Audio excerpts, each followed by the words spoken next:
por dónde empezar. El día de hoy les traigo un análisis y una explicación de la historia de cierto personaje de la saga Devil May Cry. Este personaje es muy querido y es demasiado relevante para la franquicia, tanto que es debido a su existencia y actos que se desarrollan en los eventos de Devil May Cry 3 y 5, siendo uno de los mejores antagonistas y jefes finales de la franquicia que no ha tenido comparación. Literalmente, Vergil es el mejor jefe final de toda la saga. Bueno, tampoco es que la vara esté muy alta, así que hablemos de...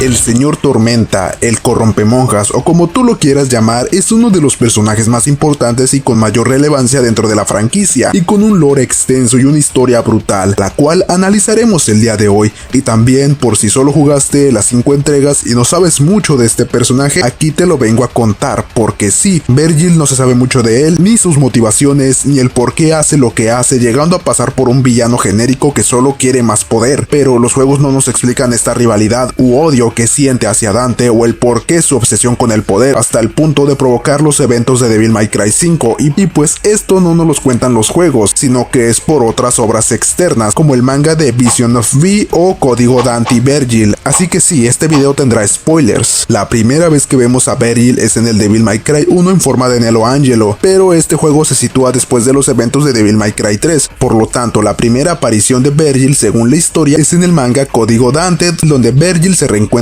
con Dante, que este creía que Vergil estaba muerto y este le dice que va a invocar a la torre Temminigru para poder adquirir el poder de su padre, y de ahí se desembocan los acontecimientos de DMC3, donde vemos a un Vergil intimidante y estoico que reta a su hermano e invita a detenerlo y tener un enfrentamiento, el cual se da, y aunque tú ganes esta batalla contra jefe, sí o sí vas a perder contra el hermano mayor, que se jacta de ser mejor que su hermano y que este, a diferencia de Dante, abraza su lado demoníaco, arrebatándole el collar que le dio su madre para después atravesarlo con su espada. Y al ver esta escena se me hizo muy significativa, porque aquí vemos que Vergil ya había obtenido lo que quería y este simplemente opta por irse y dejar a Dante ahí tirado. Muchos dirán que Vergil lo hizo para que Dante despertara su Devil Trigger y así volviera a enfrentarse, pero dando todo de sí, y esto es mentira, porque cuando Vergil junta ambos collares en la torre, este cree que Dante ya no va a interferir. Por lo tanto, ¿por qué Vergil atravesó a Dante con su espada? Si te fijas bien, Vergil pasa de largo, como diciendo ya obtuve lo que quería, he ganado, no hay nada más que hacer, pero de la nada este arremete contra Dante como si de un coraje que llevara guardado desde hace mucho tiempo se tratara. Literalmente lo remata. Es como cuando peleas contra alguien, ya sea de manera verbal o física, aunque ganes y obtuviste lo que querías, sientes que no es suficiente, sientes que aún tienes la necesidad de desquitarte, de poder vengarte o rematarlo, como si a pesar de todo lo ocurrido, de la paliza que recibió la otra persona, no fuera suficiente. Por eso esta escena donde Vergil atraviesa a Dante, sientes el rencor que Vergil le guarda a su hermano, debido al pasado de estos dos que se nos mostró en DMC5, pero se toca más a profundidad en el manga Visions of V. Haremos un pequeño salto temporal al pasado que se muestra en dicho manga y el por qué este rencor que tiene Vergil hacia su hermano, donde se muestra qué ocurrió en dicho ataque de los demonios de Mundus hacia la mansión de Sparda, donde se ve implicados Dante, Vergil y su madre. Antes del ataque vemos a un Dante queriendo jugar con su hermano mayor Vergil. Este se niega y prefiere pasar el tiempo en la biblioteca, donde encuentra el famoso libro de poemas que le vemos a Vi en DMC5. El dueño de la biblioteca le pregunta el por qué odia jugar con su hermano. Vergil le dice que no se trata de eso, solo que apetecía más leer un libro. El bibliotecario recalca que lee muy seguido ese libro, tanto que le sorprende que a su edad lee ese tipo de poemas, dándonos a entender lo culto y versado que es Vergil, ya que a Vi siempre lo verás recitando dichos poemas, y este lo marca con su inicial. El bibliotecario lo cuestiona del por qué hace eso, y Vergil le responde que él y su hermano Dante siempre se pelean por las cosas, y que debido a eso debe escribir su nombre en todo lo que le pertenece. Como todo buenos hermanos, todo lo hemos hecho para evitar conflictos. Esto no sirve de mucho, ya que Dante le pide que se lo preste y Vergil miente diciendo que todavía no lo ha leído. Este panel nos muestra la inocencia de Dante, ya que este no lo hacía por molestar a su hermano, sino que está jugando con él. No sé si a ti te ha pasado, en mi caso no, porque soy hermano mayor. Si eres hermano menor, estarás de acuerdo conmigo en que los hermanos menores buscan el poder atraer la atención de sus hermanos mayores, ya sea interesándose por sus cosas o insistirles para jugar con ellos. Dante no lo hacía con malicia, sino con el objetivo de poder pasar tiempo con su hermano mayor Vergil, solo que Vergil, como todo hermano mayor, malinterpretó la situación, a lo que desemboca a un enfrentamiento, viendo a un Vergil serio, dispuesto a lastimar a su hermano hasta hacerlo llorar, y vemos a un Dante que solo se la está pasando bien, riéndose y divirtiéndose.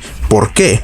Porque está pasando tiempo con su hermano mayor, aunque Vergil no lo ve de esa manera. En eso llega Eva y los detiene, reclamándoles de que ellos habían prometido no volver a pelear de esa forma tan violenta, a lo que Vergil se enfada y se aleja de la casa diciendo que lo único que él quería hacer era leer su libro. Sin embargo, este lo dejó en su casa. Y en esta parte pon atención, porque llegamos a un dilema que enfrentamos todos los hermanos mayores: el favoritismo. Vergil se queja que su madre siempre protege a Dante y siempre le cree todo, y que a él le echan la culpa solo por ser el hermano mayor, y empieza a culpar a Dante debido a que es él el que causa todos los problemas. Hay que recordar que el que propuso la pelea fue Vergil, pero él en su mente el que tuvo la culpa fue Dante. Como siempre entre hermanos hay malentendidos. Dante no lo hacía con malicia, sino con la intención de tener tiempo con su hermano y convivir, siempre viéndolo desde una perspectiva inocente de un hermano menor. En cambio Vergil no, él lo ve como alguien problemático que solo quiere molestarlo, como si Dante tuviera la intención de meterlo en problemas con su madre, diciendo que todo es culpa de Dante. La típica frase de hermano mayor: lo prefieren más a él por ser el menor y en cambio a mí me hacen responsable de sus desastres. Esto a cierta edad sí llega a afectar a los hijos, pero se ve superado conforme crecen y van adquiriendo conciencia y responsabilidades emocionales, dependiendo la crianza, claro está. Lastimosamente en el universo de DMC no es el caso, porque en ese momento aparecen unos demonios que atacan a Vergil. Vergil fue herido por los demonios, pero en eso aparece Yamato y este despertó su poder demoníaco para poder enfrentarlos y sobrevivir. Pero aquí es donde algo se rompe dentro de Vergil, ya que como un niño que no sabía distinguir entre juegos de un hermano menor o un cierto favoritismo por parte de su madre a su hermano, sintiendo que todos estaban en su contra y que a él nadie lo quería, porque a esa edad no razonas y no piensas con lógica, tiendes a martirizarte y sentir que todos te odian, aunque no es así. Y la gota que derramó el vaso fue saber que su madre salvó primero a Dante antes que a él. Vergil sobrevivió y se hizo con un gran poder, pero a cambio tuvo que llevar una cicatriz emocional de sus sospechas de que su madre prefería a su hermano antes que él resultaron siendo ciertas, generándole una aversión hacia su hermano y culpándolo de todo lo sucedido. Por eso lo vemos como alguien resentido en Devil May Cry 3 y 5, porque no ha superado dichos eventos y carga con ese odio hacia su hermano, y que a lo único que pudo aferrarse sin que lo abandonara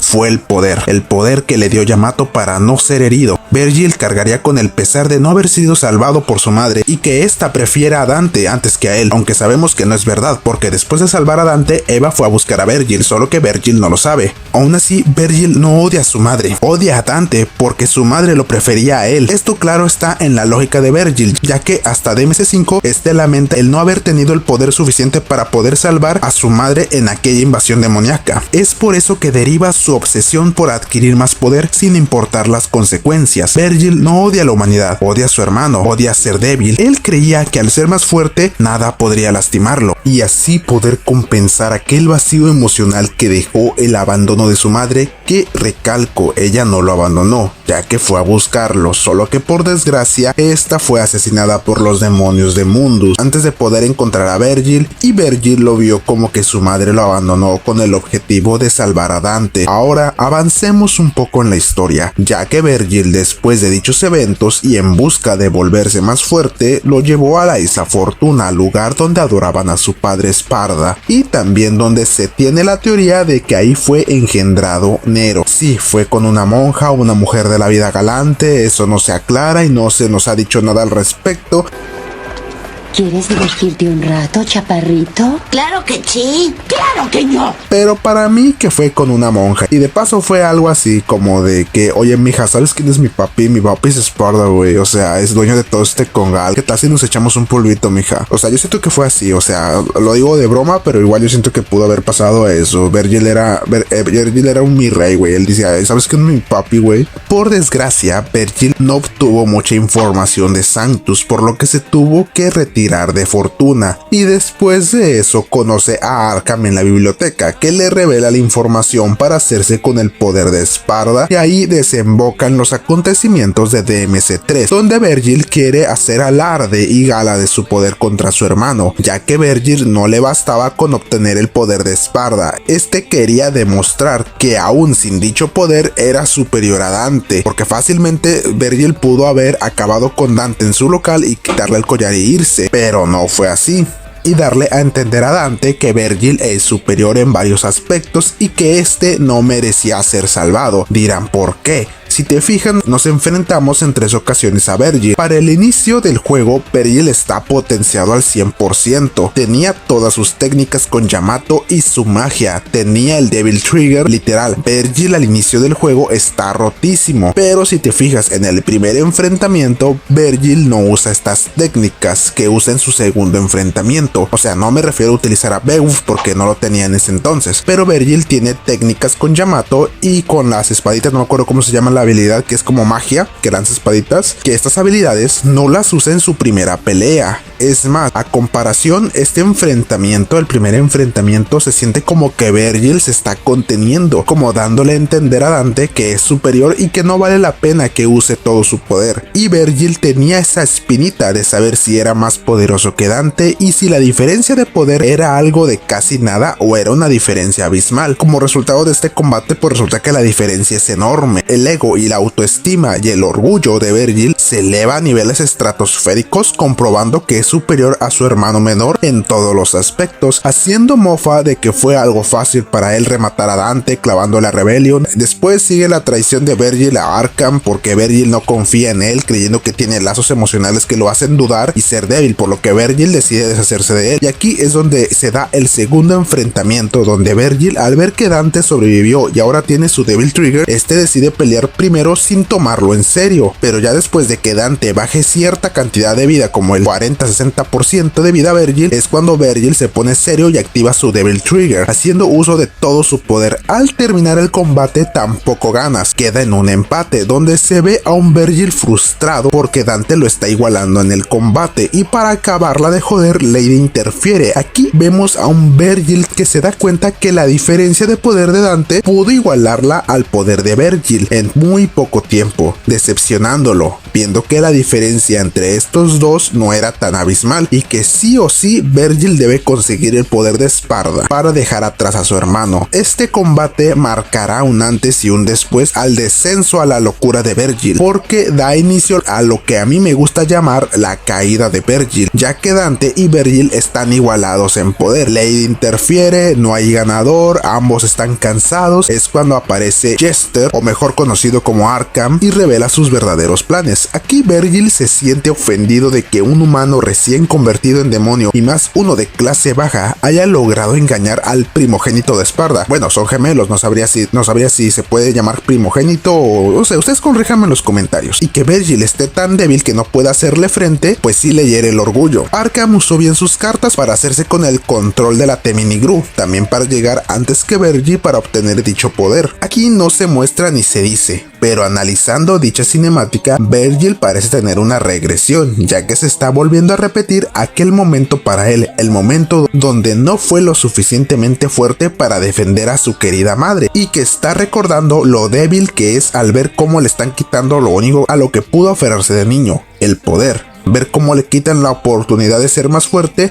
y que un simple imbécil como Arkham se apropia del legado de su padre. Al ver que no puede hacer nada para impedirlo, es lo que lo frustra y le llena de impotencia, tanto que prefiere ir solo a enfrentarlo antes que hacer una alianza con Dante. De aquí no sabemos nada de Virgil hasta el enfrentamiento final contra Arkham, que el poder de Esparda fue demasiado para él y terminó convirtiéndose en una amalgada de mamadas sin forma, que al final Virgil decide unir fuerzas con su hermano hermano a regañadientes porque se da cuenta que él y Dante están igualados, acepta que es débil y que si quiere ser más fuerte se tiene que rebajar a hacer equipo con su hermano para lograr dicho objetivo en común. Aquí Vergil recuerda a qué vino y rápidamente corre a coger la Force Edge. Aquí se da el enfrentamiento final y yo me pregunté ¿por qué Vergil no se va si ya tiene su collar y la Force Edge? Siento que lo más inteligente que hubiera hecho Vergil hubiera sido coger la espada y salir de ahí con Yamato que corta dimensiones. Hubiera sido lo lógico, es decir, ya tienes el poder de Sparda, estás debilitado, pues lo mejor sería escapar, salir cagando leches y recuperarte y así adquirir el poder de espada. A fin de cuentas ya tiene la Force Edge a tu mano, pero no, eso hubiera sido lo lógico. Pero como Vergil está herido tanto en lo físico como en el orgullo, decide quedarse a cumplir con el papel de jefe final, lo cual es bueno porque este es el mejor jefe final que hemos tenido en toda la saga. En vez de retirarse, decide enfrentarse por última vez a Dante, con la esperanza de matarlo y comprobar de una vez por todas que es más poderoso que él. Es decir, tiene la Force Edge, está más fresco que Dante, ya que Dante peleó por más tiempo y está cansado. Vergil sí o sí debía ganar y esto va escalando por fases, ya que a pesar de que solo es una fase, conforme más le vas bajando la vida a Vergil, este activa su Devil Trigger, usa la Force Edge, usa técnicas más difíciles de esquivar, o sea, va aumentando la dificultad del combate conforme más le bajas la vida. Esto era lo que pasaba por la mente de Vergil, él sí o sí debía ganar. Si nos ponemos a analizarlo, Vergil se quedó a pelear con Dante por orgullo y se da un último enfrentamiento entre los hermanos, un enfrentamiento brutal que es la mejor batalla de jefe final de toda la franquicia, tanto que en mecánicas, coreografía, cinemáticas y la banda sonora, y por Dios, es el mejor enfrentamiento del mundo. Pero lastimosamente esto para Vergil no es suficiente, ya que Vergil termina perdiendo. En los anteriores enfrentamientos Dante siempre perdía o quedaba en empate. Aquí no, aquí Vergil de plano pierde y su orgullo es herido, ya que este se da cuenta que no es rival para Dante y que aún con la Force Edge y el legado de su padre no fue capaz de derrotar a su hermano menor que tanto odia, el hermano que se ganó el cariño de su madre y el favoritismo, el hermano que tuvo la culpa de todo lo que ocurrió aquella noche y que lo único que le quedaba a Vergil era el poder, el saber que era el más fuerte, el más poderoso, que era el hijo prodigio, el hijo más fuerte, el hijo que merecía ser salvado en vez de Dante. Todo eso Dante se lo quita al derrotarlo y lo único que le queda a Vergil es despedirse de su hermano. Vergil está decidido a volverse más fuerte, abrazando su lado demoníaco, y qué mejor manera de hacerlo que quedarse atrapado en el infierno, donde su padre vivió la mayor parte de su existencia y donde adquirió su gran poder. Vergil recurre a lanzarse al vacío porque es la última opción que le queda y lo hace con la creencia de que se volverá más fuerte que su padre por el simple hecho de permanecer en el infierno. Más adelante se demostrará que Vergil estaba equivocado y que lo haría más fuerte no era abrazar su lado demoníaco, sino aceptar su lado humano. Posterior de que Vergil se encerró en el infierno, se enfrenta a Mundus, el antiguo rival y enemigo de su padre y el causante de toda la desgracia, con la intención de demostrar nuevamente que es sumamente superior y poderoso, pero debido al enfrentamiento con Dante, Vergil pierde, ya que este estaba debilitado. Sí, ya que si no hubiera estado tan herido y cansado de su anterior pelea,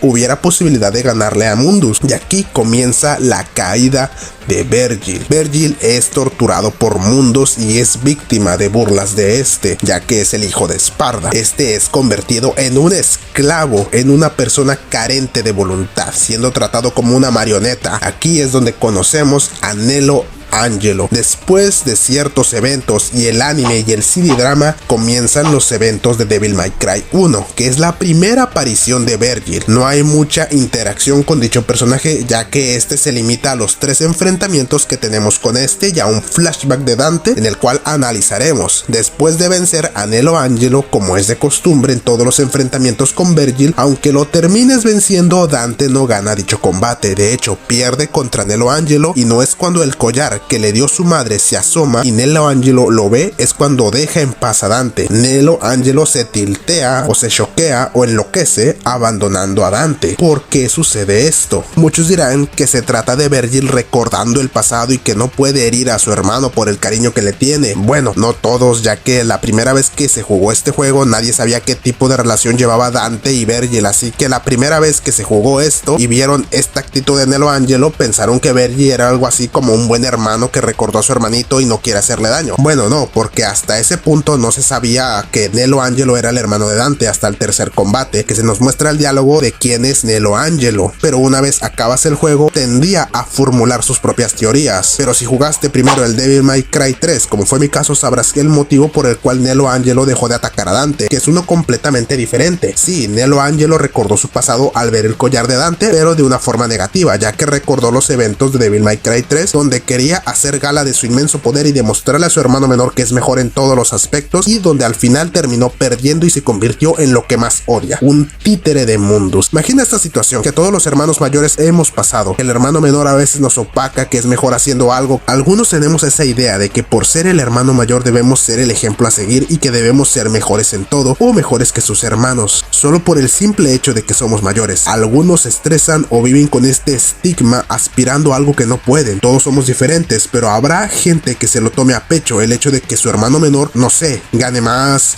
logre sus metas antes que uno o le vaya mejor que el hermano mayor. Aquí pasa lo mismo. Dante es el menor y preferido de su madre, según Vergil, y resulta que ahora Dante es más fuerte que él después de los eventos de DMC3. Imagina enfrentar al enemigo de tu padre con el propósito de demostrar que estás a la altura del legado de este, perder y ser esclavo de dicho demonio. O sea, la autoestima y orgullo de Vergil se debía haber encontrado por los suelos tras humillación y humillación. Es por eso que solo Nelo Angelo duda en este primer enfrentamiento, y lo único que lo mantiene de pie es el rencor hacia su hermano, porque en el segundo y tercer combate contra Nelo Angelo, este es más agresivo y tira a matar como si este recordara todo lo que Dante le arruinó: el cariño de su madre, la adquisición del poder, el que este acabara como un esclavo de Mundus, etc. En Devil May Cry 5 se nos revela que sí, Vergil culpa de toda su desgracia a Dante. No es en el tercer enfrentamiento contra este que termina perdiendo y explotando. Muchos dirán que Vergil murió y otros dirán que no tienen ni puta idea de cómo revivió para la quinta entrega, pero yo tengo una teoría que no se muestra en la cinemática. Yo siento que la explosión de la armadura de Nelo Angelo no lo mató, sino que explotó y salió volando a través de una de las ventanas del castillo, yo que sé, cayó en el océano y sobrevivió. No sé, el juego es muy viejo y no se tenía planeado que se convertiría en lo que es hoy en día. Igual, el canon cambia, se muestra mejor la cronología o cómo pasaron los hechos, yo que sé, a lo mejor vuelve a cambiar el canon. Al fin de cuentas, solo es una teoría. Supongamos que es verdad que la explosión de Nelo Angelo sacó volando a Vergil y cayó al mar y llegó flotando a una isla,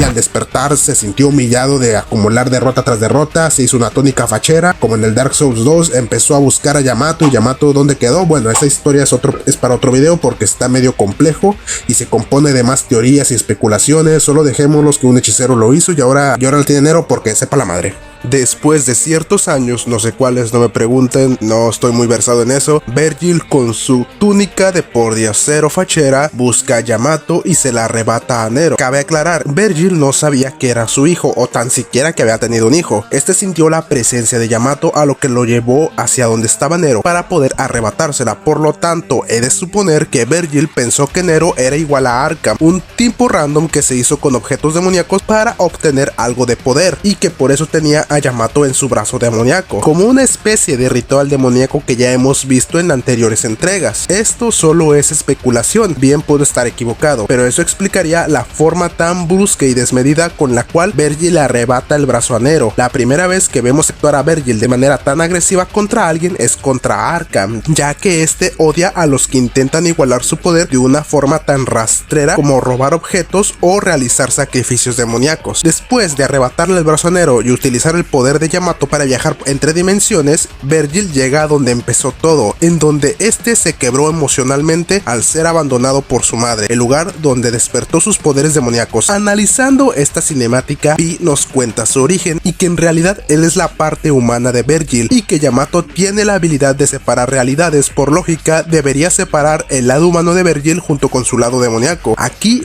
Vergil ya tenía bien estructurados sus planes de volverse un demonio puro y poder conseguir conseguir el fruto de Qliphoth, la misma fruta que comió Mundus para hacerse un demonio poderoso. Hay una frase muy importante que dice Vi, y es que Vergil tenía un asunto pendiente por concretar: vencer a su hermano gemelo. ¿Por qué? Porque este fue el culpable de toda su desgracia, y el que Vergil pudiera derrotarlo antes de consumir dicho fruto significaría volver a recuperar su orgullo y llenar aquel vacío que ya había mencionado antes. Claro que esto más adelante no le servirá de nada, ya que Urizen, el demonio en el cual Vergil se convierte tras separarse de su lado humano, no tiene los recuerdos de Vergil y lo único que quiere es hacerse con el poder sin importarle las motivaciones que tenía desde el inicio. Y esto nos deja una reflexión: por más enojado que estés y tengas sentimientos de rencor muy arraigado hacia alguien, ya sea un hermano, un ser querido o hacia un amigo, vas a cometer estupideces sin importar las consecuencias. A veces nos vemos en un callejón sin salida, no sabemos qué hacer y optamos por la primera opción que tengamos a la mano con tal de satisfacer nuestras necesidades. Aquí Vergil optó por una medida desesperada que no sabía en qué iba a acabar, porque al final, si te das cuenta, él quería ser más poderoso para demostrar algo, que era digno del cariño de su madre y que sería tan poderoso que nadie lo dañaría, y así llenar dicho vacío emocional que se carga desde aquella noche. Muchos dirán: Darío, estás pendejo, Vergil no quiere eso, Vergil no quiere el cariño de su madre. Créeme, yo también pensé lo mismo, suena muy cursi, puede que sí, puede que yo esté equivocado, es opinión de cada quien, pero en base a lo que vi en Vision of V, que también hay un video que te recomiendo por si quieres verlo, que no es mío, es de este usuario, donde te das cuenta que en realidad lo único que quería Vergil era sentirse querido, amado y poder llenar aquel vacío emocional que dejó su madre tras esa noche. Y pues sí, hizo dicha estupidez sin medir las consecuencias de sus actos. Perdón, salgo un poquito ronco y ando enfermo. Aunque no es como que le importe mucho las consecuencias, dado que después de volver a ser él, pues le vale verga lo que está pasando y solo quiere pelear con Dante. Pero si te pones a pensar, había mejores formas de hacerlo. Por ejemplo, en DMC3 hubiera escapado con la Force Edge y volverse más fuerte, cosa que no hizo, pero lo bueno que no lo hizo, porque si no, no tendríamos dicho enfrentamiento tan épico. Pero la desesperación y la humillación de haber recibido derrota tras derrota lo llevó a tomar el camino fácil para derrotar a su hermano. Y claro que lo logra, derrota a la Trish y a Lady, pero tampoco tuvo ningún sentido, porque Urizen ni siquiera sabe quién fue antes de ser Urizen. No voy a abordar la historia de Vi y el renacer de Vergil, porque considero que Vi y Vergil del final de DMC5 merecen un video juntos, un video aparte, porque este video lo hice nada más para hablar sobre la caída de Vergil y las motivaciones, la psicología que envuelve a dicho personaje, el por qué hace lo que hace, qué eventos lo hicieron tomar la decisión de lo que pasa en DMC5. Vergil, un personaje bien escrito, con un lore fascinante, una psicología brutal, además de tener el mejor gameplay de todos y la mejor banda sonora. Para finalizar, espero que este video te haya dado a entender un poco más a dicho personaje y del por qué hace las cosas. Claro, este se redime, por así decirlo, pero como dije, esto va para otro video que analizaremos junto con el personaje de Vi, ya que Vergil se reconcilia con su lado humano y aparte es una historia digna de dedicarle su propio video. Así que espero y te haya gustado, dale like, comenta, suscríbete. Abajo en la descripción te dejo mis redes sociales y mi PayPal por si quieres apoyarme con lo que salga de tu corazón. Si quieres un saludito, cualquier cantidad desde $1 mexicano es bien recibido. Pasen linda noche. Y pues sí, me faltaron temas como abordar, por ejemplo, su interacción con Nero, pero yo siento que la interacción con Nero va junto con el video de la historia de Pi y la redención de Vergil. Este video es la caída de Vergil, cómo pasó de ser alguien súper fuerte, el por qué actuó, cómo se siente, cómo piensa, por qué hizo las cosas que hizo y cómo esto lo llevó a su caída, a caer en lo más bajo de lo más bajo hasta el punto de provocar el apocalipsis en DMC5. Y ya en el siguiente video pues ya hablaré un poquito más de Nero, porque Nero fue un factor importante en la psicología de Vergil y lo cual lo hizo redimirse, por así decirlo. No una redención tal cual, pero sí una mejora, un desarrollo de personaje. Yo soy Darío Acas y los veo en el siguiente video.